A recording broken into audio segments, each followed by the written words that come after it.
State Bank of இந்தியால இருந்து வந்திருக்க அஃபிஷியல் ஜாப் ரெக்யர்மெண்ட் என்ன என்பதை தான் இந்த வீடியோல நம்ம டீட்டெயிலா பார்க்க போறோம். அந்த வகையில பணி நிறுவனம் State Bank of India SBI. காலி பணியிடங்கள் 541. பதவியின் பெயர் ப்ரொஃபஷனரி ஆஃபீஸர் BO.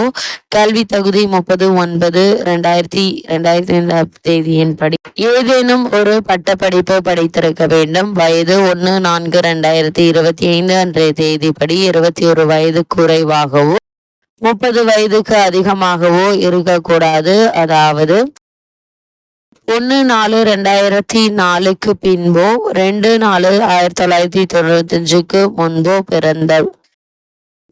பிறந்தவர்களாக இருக்கக்கூடாது. அரசு விதிமுறைகளின்படி 3 முதல் 15 ஆண்டுகள் வயது தளர்வு உண்டு. மாற்றுத்திறனாளிகள் உட்பட தேர்வு முறை முதல் நிலை தேர்வு, மெயின் தேர்வு, சைக்கோமெட்ரிக் தேர்வு, குழு பயிற்சி, நேர்காணல். அது மட்டும் இல்லாமல் இந்த தேர்வு மையத்தை பொறுத்த வரைக்கும் தமிழ்நாட்டில் முதல் நிலை தேர்வு சென்னை, கோவை, ஈரோடு, மதுரை, நாகர்கோவில், சேலம், தஞ்சாவூர், திருச்சி, திருநெல்வேலி, வேலூர், விருதுநகர், விழுப்புரம். மெயின் தேர்வு தமிழ்நாட்டில் சென்னை, மதுரை, திருநெல்வேலி, திருச்சி. இந்த பணிக்கு விண்ணப்பிக்க வேண்டிய கடைசி தேதி 14/7/2025. இந்த பணிக்கான official website SBI careers current opening. Online மூலம் விண்ணப்பிக்க வேண்டும்.